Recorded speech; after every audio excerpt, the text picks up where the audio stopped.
O que é teorema de Bayes? E o que o horóscopo tem a ver com isso? Naruhodo. Podcast.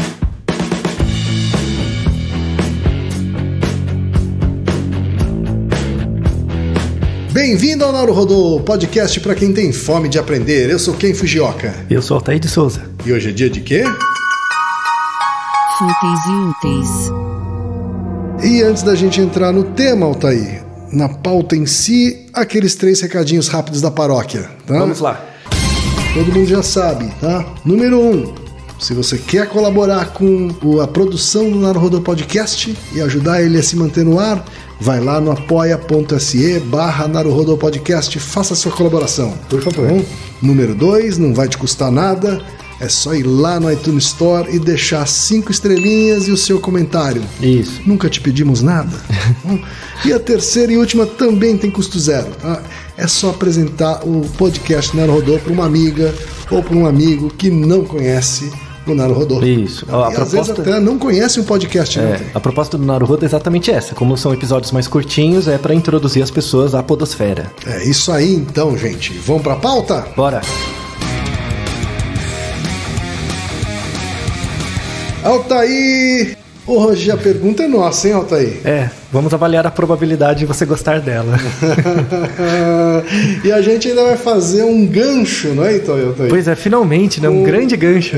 Com o episódio 51. Lá atrás, hein? Lá atrás, tá? Um episódio que falava sobre astrologia, horóscopo e mapa astral. Isso, se eles têm algo de científico. No final daquele episódio, Altair, a gente fez uma pergunta. Isso, uma lição de casa. Né?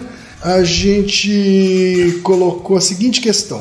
Pediu para as pessoas adivinharem qual era o seu signo e qual é o meu signo. Isso. Astral. Depois de 50 episódios, as pessoas reuniam algum grau de conhecimento sobre a gente. Exatamente. E com base nisso, elas tinham que dar um palpite do nosso signo. E aí a gente colocou um formulário para as pessoas responderem, um link, as pessoas responderam. Quantas respostas? A gente recebeu, Altair, na época, em alguns dias, né, de campo, a gente recebeu cerca de 230 respostas. 230. 230 respostas. De pessoas que tentaram adivinhar o seu signo e o meu signo no horóscopo. Era um episódio que falava sobre se existia alguma relação científica entre... Existia algum mecanismo, né, entre a lógica do horóscopo e a predição de comportamentos, padrões de personalidade, né? Isso, e coisas do tipo. Exato. Né? Exato. Mas o objetivo, a gente não deixou claro na época, mas o objetivo era, quase 50 episódios depois, usar isso como mote para falar sobre o Teorema de Bayes. Teorema de Bayes. Não sei se vocês já ouviram falar, você já tinha ouvido falar em algum lugar, Kim, assim? Eu tinha ouvido falar só. De nome, né? Tem aparecido por aí. No universo da estatística. Isso, tem aparecido por aí, assim. E agora é uma boa oportunidade para falar um pouco sobre isso, né? Antes de explicar o que deu, né, no resultado, eu vou dar um exemplo de como funciona o Teorema de Bayes de um jeito muito simples, certo. Tá? Imagina o seguinte, quem vai ser o representante de vocês, tá? Então, imagine uma pessoa que foi a uma farmácia e comprou um teste de gravidez. Certo. Tá? Na caixinha do teste diz que o teste é preciso, ele dá o diagnóstico corretamente em 99% das vezes. Certo? Aí a pessoa pega um teste, leva para casa, põe o xixi dela lá e o teste dá positivo. Certo. Tá? Qual é a probabilidade dessa pessoa estar de fato grávida? O que você acha? 99%. 99%, certo? Certo. Dada a informação que você tem, né? Segundo a embalagem. Isso, 99%. E se eu disser pra você que essa pessoa é um homem? Eu acho que vai pra 0. Vai pra quase 0, não vai? Eu te dei uma informação, quer dizer que... Lembra que no começo eu disse que é uma pessoa. Agora eu estou adicionando uma informação dizendo que é um homem. Por que a probabilidade muda radicalmente? Por causa de uma nova premissa que eu não tinha antes. Qual é? A de que ele é um homem. Isso, e homens não têm bebês, isso, certo? Homens não engravidam. Homens não ficam grávidos, isso. Então, o Teorema de Bayes é exatamente isso. Você tem uma hipótese que você quer testar e você estima as probabilidades dessa hipótese frente ao conhecimento que você tem. Quando você é exposto a uma nova informação, o quanto que essa nova informação muda a sua probabilidade anterior. Isso é o Teorema de Bayes, né? O Teorema de Bayes ele reflete muito como a gente pensa. Então, como é a vida, né? Basicamente como é a vida existencial humana, né? A vida em si ela é mais complexa, mas a vida existencial humana ela é regida por princípios simples. E um deles é o Teorema de Bayes. O Teorema de Bayes é uma teoria de aprendizagem, que é como a sua estimação de fenômenos ou de parâmetros muda frente ao conhecimento que você tem das coisas. Então, como que você vai atualizando sua probabilidade ao longo do tempo. Por exemplo, uma pessoa comprou um teste, 99% de chance de estar grávida. Se eu disser que é homem, vai para 0. Mas se eu disser que é um homem que tem câncer de testículo, porque tem alguns casos raros de câncer de testículo que, por conta do câncer, o homem começa a produzir beta-HCG, que é o indicador detectado nos testes de gravidez. Certo. Logo já não é mais 0. É pequeno, mas não é mais 0. Ou seja, quando eu te exponho a evidência de que é possível que tenham homens que produzam substâncias que são detectadas pelo teste como sendo indícios de gravidez, já não é mais 0. Não quer dizer que o homem ficou grávido, mas aí quer dizer que o teste pode detectar erroneamente esse cara como estando grávido. Um positivo aí. Mas na verdade é câncer. Nesse caso é um falso positivo ou não é? É um falso positivo, não é? Porque o objetivo do teste é detectar que você está grávido, não que você tem câncer. Certo. Entendeu? Não que você tenha o beta não sei o quê. O beta-HCG. Então.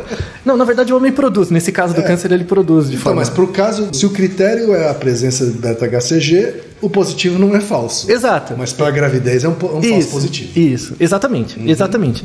Ou seja, o Teorema de Bayes ele permite você colocar uma hipótese de referência, que é o que você acha, e com base nessa hipótese você comparar se essa hipótese continua válida à luz de outras hipóteses, né, que eu vou apresentando. Então, existem homens que podem dar um teste de gravidez positivo, sendo que é por causa de um câncer.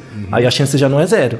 Entendeu? O Teorema de Bayes, por ele ser muito importante, ele, entre aspas, entre grandes aspas, é uma forma de racionalidade.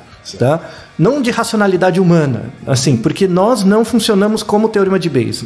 Nosso cérebro não funciona normativamente como o Teorema de Bayes. Aliás, a gente não tem nada de racional. Na verdade, a racionalidade é explicada por outros princípios que não são axiomatizáveis matematicamente de forma perfeita. Tá? E isso é a descrição mais formal. Agora que você entendeu o princípio básico do Teorema de Bayes, voltemos ao exemplo do horóscopo. Vamos supor, somos os babilônios, né? 3.000 anos atrás. Vamos supor, a gente não teria uma informação sobre outras fontes, 3.000 anos atrás.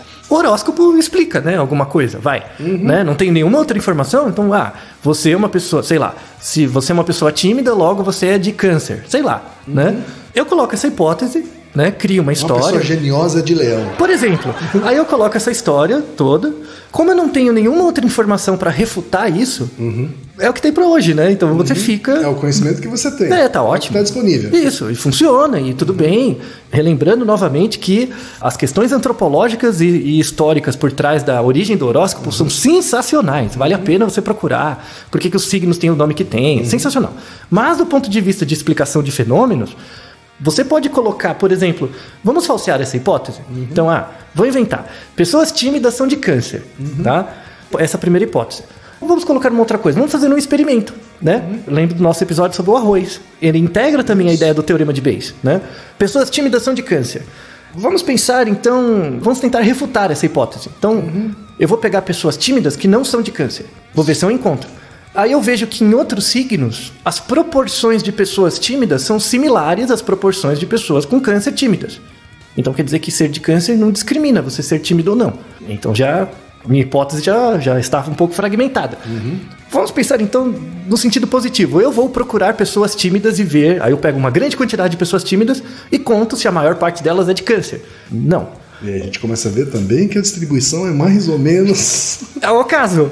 Ou seja, você vai reunindo elementos e multiplicando as probabilidades até perceber que a probabilidade daquilo que se acreditava no começo é ínfima, ou muito pequena, ou se deve ao acaso. Né? Falando em acaso, vamos pegar, por exemplo, qual distribuição de probabilidade explica o nosso signo. Então, temos 12 signos, né? E você pode responder sim ou não para cada um deles. Eram as opções que você tinha no link. Temos 12 opções. Então, a probabilidade de você acertar, né, dado que temos um signo e a gente não pode escolher não ter, né, como você tem é 1/12. Né? 1/12 dão 8,3%. Tá? Então, seria esperado, se a probabilidade de a gente ter... se as pessoas não conseguissem discriminar qual o nosso signo, elas chutariam de forma aleatória E a distribuição das escolhas nos nossos signos seria em torno de 8,3%. Sim. Se eu quisesse ser um pouco mais rígido ainda e aplicar uma distribuição binomial aos dados, a probabilidade do acaso giraria em torno de 12%. Tá? Então, se as escolhas das pessoas circularem entre 8,3% e 12%, em todos os signos ali, é um indicador de que a escolha das pessoas se deve ao acaso e não por uma hipótese a priori de que os signos poderiam descrever características nossas. E aí, Ken? O que deu? Olha lá. Vamos lá. Vamos lá, o que deu? Vamos lá. Pro signo do Altair, a gente teve o seguinte resultado.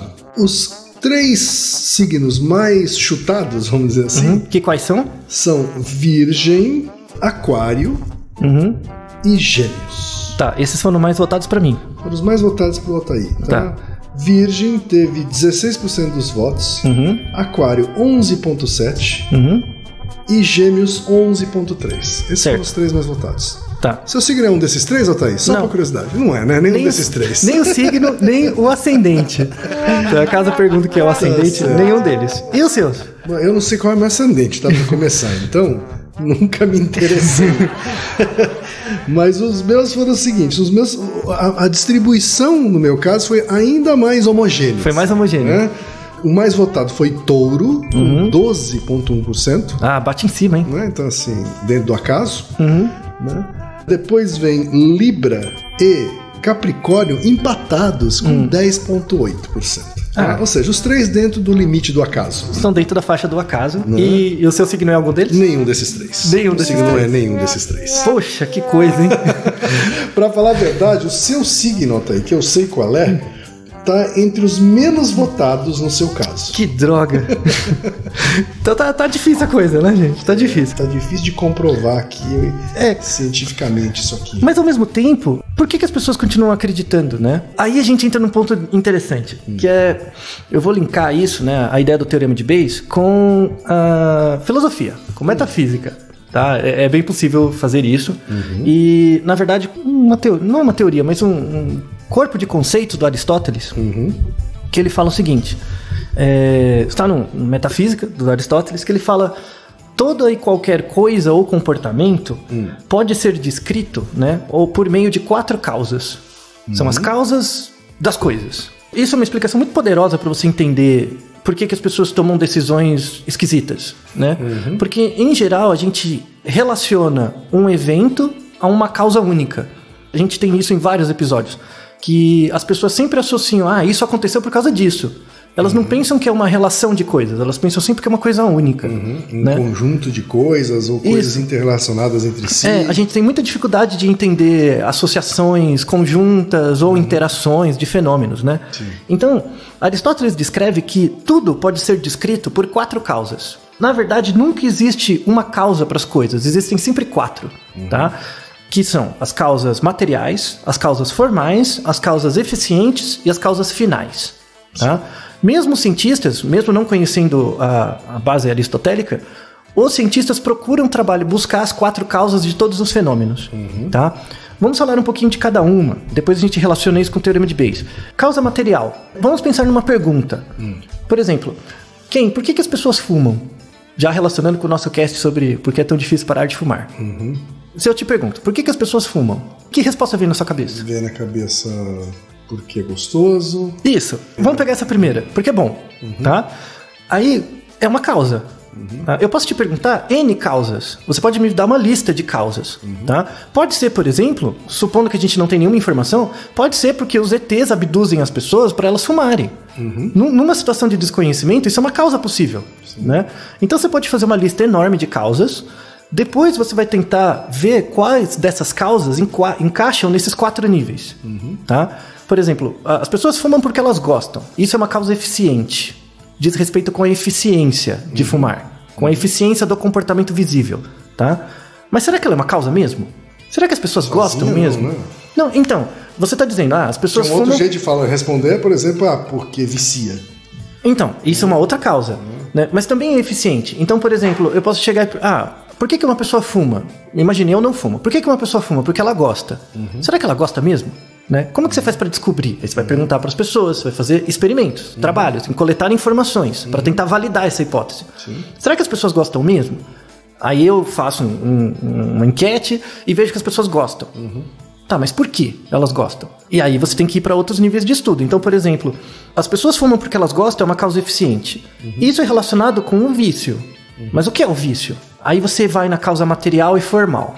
Então, por exemplo, antes de tudo, para você fumar e gostar, você tem que ter um cérebro. Então, a causa material, ninguém sem cérebro vai fumar ou gostar de.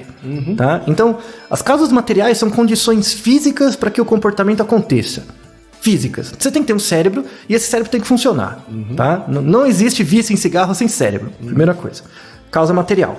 Depois é a causa formal. A causa formal é como as partes do cérebro se organizam. Então, por exemplo, se você tiver um cérebro, mas tiver, por exemplo, uma lesão numa área específica que altera a sua percepção de risco e de vício, você não vai ficar viciado em fumar, por exemplo. Tá? Então, o cérebro é composto de partes, essas partes são a causa material e a organização dessas partes é a causa formal. Tá? Quando você junta causa material com causa formal, você tem um organismo, né? E esse organismo se comporta. E aí vem as causas eficientes. Né? Causas eficientes é o porquê que ele acha que faz aquilo. E isso linka com vários episódios, inclusive um que é o que o nosso cérebro faz quando a gente fala conosco, com a gente mesmo. Tá? Então, a relação que você tem com o seu corpo, por exemplo, por que você fuma, quais são os condicionantes. Então, causa eficiente é, eu fumo porque eu gosto, eu fumo porque o meu amigo fuma, eu fumo porque eu vejo na TV, eu fumo por N razões comportamentais. Mas essas causas eficientes só funcionam porque elas têm um substrato em causa formal, que tem um substrato em causa material. Tá? E a última parte é a causa final. A causa final, biologicamente, é qual que é a importância disso para a sobrevivência do organismo ou da espécie. Então, por exemplo, será que tem um papel evolutivo em fumar? Não, né? Na verdade, a causa final ela é comprometida, né? Porque diminui a sua sobrevida, né? Mas pode ser que fumar, para algumas pessoas, aumente a chance de sucesso reprodutivo. Entende? Então, por exemplo, pense, não hoje em dia, mas pense 50 anos atrás. Eu fumava, então era visto como um cara mais chique, né? E isso aumentava a atração das pessoas e aumentava o meu sucesso reprodutivo. Então, durante uma passagem, durante uma época... isso já foi verdade. Então, durante uma época, o fumar tinha um sentido positivo ligado às causas finais. Então, eu me reproduzia, eu tinha filhotes, tinha filhos, mas morria de câncer aos 50 anos, mas a seleção natural não tá nem aí pra você, você passou os genes pra frente, então firmeza total. Né? Então, pensando biologicamente, a relação entre esses 4 níveis de causa pode te dar explicações psicológicas, explicações sociológicas, antropológicas e mesmo econômicas sobre quaisquer processos. Né? É por isso, por exemplo, que é totalmente tacanho você pegar uma pessoa no Facebook e ela fica falando de política, por exemplo. A economia tá ruim por causa do partido político. Isso é um nível de causa. Você tem que procurar os outros níveis também. Claro. E colocar eles juntos numa equação de probabilidade para descobrir o peso daquilo que você acha frente a outras informações. Né? Então, o teorema de Bayes ele é totalmente associado com as 4 causas do Aristóteles, porque, por exemplo... Deixa eu só voltar nessa coisa do cigarro. Tá aí, que Sim. Você falou... Essa causa final que você mencionou, ela já não é mais verdadeira. Isso. Ainda assim, tem gente que continua fumando. Sim. Né? Poderia ser considerado uma causa final, por exemplo, um fumante que acha que ele fuma para suportar a vida. Então, se você pensar em vício, né? Isso pode ser visto como uma coisa final ou ele ainda é eficiente? Ainda é eficiente. O final você tem que levar em conta a causa última. Assim, se você pensar num ponto de vista evolutivo, é eficiente, porque aí o objetivo é a sobrevivência da espécie. Se você levar em conta o indivíduo, pode ser final, porque aí o final da vida dele acaba o sentido existencial dele. Né? Depende do nível de análise que você está trabalhando. Por exemplo, se eu tenho uma questão sociológica, as causas finais sempre são ligadas à manutenção do estado de direito da sociedade. Entendeu? Então eu não foco menos no indivíduo e mais no social. Se eu penso uma questão econômica, a causa final é a sustentabilidade do mercado. Então tem que pensar sempre nessa questão macro. Tá? Então, o teorema de Bayes ele mostra que essas 4 causas existem para quaisquer fenômenos e elas não têm o mesmo peso. Então tem certas situações em que causas eficientes têm um peso maior, ou causas formais, enfim, dependendo do caso. Faz sentido. E aí você tem que conhecer as 4 para poder ponderar uma probabilidade sobre um processo decisório ou algo que você acha, né? E aí, para fechar, eu vou dar um outro exemplo, que é também um exemplo de teste diagnóstico. Eu vou falar no final para não estragar a surpresa, tá? Que se você puder, pega o papel, tá? Mas as contas não são difíceis, já vou dar os resultados, é tudo fácil. Mas só pra você imaginar. Lá, que imagina que você foi fazer um exame de rotina. Assim, você chegou no médico, quero fazer um check-up pra ver se tá tudo bem, tá? Certo. Aí o médico faz uma lista de exames e coloca lá um exame de HIV, né? Só pra ver. Aí você faz os exames e o teste de HIV deu positivo, tá? Aí você chega pro médico e fala, o teste deu positivo. E aí? Aí o médico olha assim, ele fala, então, esse teste, ele tem 99% de confiabilidade. Parênteses, termo técnico, 99% de sensibilidade, 99% de especificidade, para quem é da área médica. Então o teste tem 99% de chance de detectar, né, de tá certo. Você ficaria preocupado? E o teste deu positivo. Provavelmente sim. Ficaria, né? Não passaria não passaria um átomo, né? Ficaria preocupado. Eu, se fosse você, sabendo o teorema de Bayes, não ficaria tanto assim, não. Né? Na verdade, a probabilidade de você estar de fato doente, dado que o teste deu positivo, numa situação de teste de rotina, é de apenas 50%. Mesmo o teste tendo uma confiabilidade tão alta. Ah, mentira. Vamos fazer a conta. Imagine comigo. Ó, imagine que eu tenho 1000 bolinhas. Certo. Tá? Um lugar com 1000 bolinhas. 1000 pessoas. Tá? Vamos supor que a prevalência de AIDS na população normal, comum, é 1%. Tá? 1% das pessoas da população tem AIDS. Certo. Então imagina que eu tenho 1000 pessoas, 1% delas tem AIDS. Tá? 1% de 1000 são 10. Sim. Certo? Então eu tenho 1000 pessoas, 10 delas têm AIDS, só que eu não sei quem são. Elas estão misturadas no meio. Tá? Eu vou aplicar o teste em todas elas. Tá bom? Certo. Então, quando eu aplicar o teste nas 990 pessoas saudáveis, porque tem 1000 menos 10, sim, 990 pessoas saudáveis, eu vou ter 990 vezes 99%, que é a capacidade do teste detectar, certo? Vai dar 980. Ou seja, quando eu aplico o teste nas 990 pessoas, ela vai detectar 10 falsos positivos. Ela vai dizer que a pessoa tem o teste, só que na verdade não tem. Parênteses para quem tem um HIV, né? Tem um HIV positivo. E de fato, mas na verdade não tem. Isso. Parênteses para quem for da área médica. Isso é chamado valor preditivo positivo, tá? Fecha parênteses. Quando eu aplicar o teste nas 10 pessoas que têm a doença, né?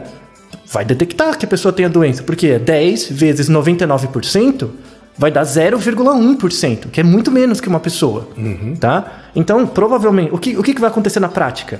Eu vou aplicar o teste nas 990 pessoas sem a doença, vai aparecer 10 doentes, segundo o teste. Depois eu vou aplicar o teste nos 10 doentes, vai dar os 10 doentes. Então, no final, eu vou aplicar o teste nas 1000 pessoas, eu vou ter 20 doentes. Sendo que 10 tem a doença e 10 são falsos positivos. Se você olhar para essas 20 pessoas, quando você fez o teste, você caiu dentro desses 20, não é? Você está em um grupo ou no outro. E os dois grupos têm o mesmo tamanho. Portanto, 50% de chance de ser um falso positivo. Exato. Então, provavelmente, você é um falso positivo. Isso é o teorema de Bayes. Você encontra facilmente. Agora, uma segunda situação aqui. Ó, vamos imaginar o seguinte. Vamos acrescentar mais uma camada de conhecimento, como a teoria de Bayes pressupõe. Vamos mudar o contexto. Agora vamos supor que você ficou aliviado, né? 50%, então, se eu jogar uma moeda, eu vou ter a doença. Não, então firmeza total, né? E aí você passou, né? Aí você fez até um teste para confirmar, viu que era negativo e beleza, ficou feliz, né? Aí passou um tempo, você foi numa festa e a festa foi muito louca, sei lá, e você fez uma merda. Aí você ficou meio desconfiado, né? Eu fiz uma merda aí, não sei o que aconteceu, não dei conta por mim. Eu não sei, aconteceu alguma coisa, eu não consigo julgar, fiquei preocupado. Um pouco precavido. Isso, eu tive um sonho, não sei se era verdade ou não sei. Aconteceu alguma coisa. Aí eu vou fazer o teste de HIV porque eu fiquei com medo, né? O contexto é diferente. Se você está com medo, você vai fazer parte não da população normal, comum. Você vai fazer parte da população de risco, tá? Que a prevalência da doença é diferente. Então, imaginem 1000 pessoas, só que essas pessoas são da população de risco. Certo. Imagine que a prevalência de doentes dentre as pessoas que são da população de risco não é mais 1%, é 10%. Tá? 10 vezes mais provável você ter a doença se você está na população de risco. Mesma coisa, 1000, né? Só que, como é 10%, são 100 pessoas. Então vai ter 900 não doentes, 100 doentes. Quando eu aplico o teste nos não doentes, né? Vai ser 99% de 900, né? Vai dar 891. Ou seja, 9 pessoas vão ser detectadas erroneamente como falso positivo. 9. Nas 100 pessoas doentes, quando eu aplicar o teste vezes 99, vai dar uma pessoa, né? Ou seja, essa pessoa vai ser um falso negativo, né? O teste vai dizer que ela não tem a doença, só que na verdade ela tem. Certo. Tá? Quando eu separar esse pessoal, os doentes, o que eu vou ter? Quando eu pego 100 doentes, na verdade eu vou ter 99, porque um virou falso negativo. Sim. E dentre os não doentes, eu vou ter 9, né? Que era um falso positivo. Então eu vou ter 99 doentes de verdade, mais 9 falsos positivos, vou ter 108, né? 108 entre positivos e falsos positivos. Isso. Desses 108, 99 deles estão de fato doentes, né? Que vai dar 91,6%. Então, se você está desconfiado de que você tem HIV e você faz... 91,6 pessoas, na verdade. 91,6% das pessoas. Ah, tá. Por cento das pessoas. Então, se você faz um teste de HIV, sendo que você está desconfiado, e ele dá positivo, a probabilidade de você ter, de fato, é 91%. Ou seja, o teste tem a mesma qualidade. O que muda é o que eu sei sobre você, que é o porquê você está fazendo o teste. E aí vem uma conclusão central, para além do horóscopo, que é a seguinte... Se você é um investidor, imagina que você tem muito dinheiro, tá? E você vai investir um dinheiro em alguma coisa. O que você investiria? O que você acha que tem mais retorno? Investir dinheiro para melhorar a qualidade preditiva do teste, sendo que ele já é 99%, né? Você vai ter que investir muito dinheiro para melhorar um pouco. Sim. Ou investir num processo... Passar a ser 91,1, né? Então, é muito dinheiro, né? Ou investir dinheiro na formação dos médicos para eles saberem quando pedir os exames. Entendeu? Porque se você vai num médico e ele pede 300 mil exames e ele não sabe por que tá pedindo o exame, ele não tem uma hipótese do porquê, esses testes vão gerar um ruído. Sim. Eles vão dar positivo, sendo que na verdade você pode não ter nada. Eu não tenho por que pedir esse exame para uma pessoa, não tenho uma hipótese a priori. Tá? Isso é o teorema de Bayes. Isso vale na área médica, que é mais grave, né? Por isso que os médicos pedem exames demais. Sim. Quando dá uma coisa positiva... Pode ser, se você não tem um histórico, não tem uma informação, pode ser que isso seja um ruído. Sim. Né? Tem um episódio daquele Adams Ruins Everything, Ah, sim. né, que é genial. Ele faz essa crítica em relação, por exemplo, a mamografias. Isso, exato. Né, a quantidade absurda de mamografia que são pedidas, né, para mulheres jovens, sem histórico na família de câncer de mama ou doenças do tipo. Né? Isso. Mas que os médicos pedem mamografia, né? E aí gera um puta estresse, né? Porque dá positivo. Dá vários falsos positivos, né? E várias mulheres têm crise de ansiedade, entram em depressão, claro, né? Por causa dos falsos positivos. Isso. Né? Até descobrir que era um falso positivo. E às vezes quando você tem um diagnóstico negativo, mesmo assim a pessoa não se recupera, ela fica noiada. Exatamente. Ainda. Porque a gente não é tão bayesiano assim. Então você carrega essa informação pra frente como um viés. Sim. E isso afeta o seu julgamento subsequente. Né? E aí a mensagem final aqui... Toda vez que você for fazer um julgamento sobre alguém, algo ou alguma coisa, leve em conta de que a hipótese que você tem não é única. Sempre tem como falsear ou adicionar informação subsequente. Né? E isso pode falsear muito as suas informações iniciais. Isso é uma coisa que tinha que ser ensinado na escola para as pessoas, sabe? Claro. Para as pessoas acabarem com as pequenas verdades que elas têm, sabe? E lembrar também que as coisas não têm uma causa única. Isso, ela tem um conjunto de causas. Provavelmente vai ser um conjunto de causas, de naturezas diferentes. Isso, com pesos diferentes. Nos ensinou. Exato. Há tanto tempo e as pessoas não aprendem. E com pesos diferentes, né? Sim. Então, deixo para vocês como mensagem, vocês decidirem, né, com base na informação que vocês têm agora, qual vai ser o nosso signo a partir de agora, porque ninguém descobriu, né? Verdade, ninguém descobriu, nem chegou perto. Então, a gente não vai contar porque não importa também. Porque não importa também. Mas, à luz dessas informações, se você quiser chutar qual o nosso signo... Isso. Pelo menos vocês já sabem... A chance de vocês aumentou para um 9 avos. Um 9 avos, mais ou menos, né? Vamos ver se continua dentro desse 9 avos ou não, tá? Tá certo. Naruhodo, ilustríssimo ouvinte. Naruhodo. Você sabia que pode ajudar a manter o Naruhodo no ar? Ao contribuir, você pode ter acesso ao grupo fechado no Facebook e receber conteúdos exclusivos. Acesse apoia.se/Naruhodô Podcast. E você já sabe, aqui no Naruhodô, quem faz a pauta é você. Você tem alguma pergunta pra gente ou quer comentar algum episódio? Escreva pra nós. podcast@naruhodô.com.br. Repetindo? podcast@naruhodô.com.br. E lembre-se, mande nome completo, idade, profissão e a cidade de onde você está falando. É isso aí. Naruhodo. Esse podcast é apresentado por b9.com.br.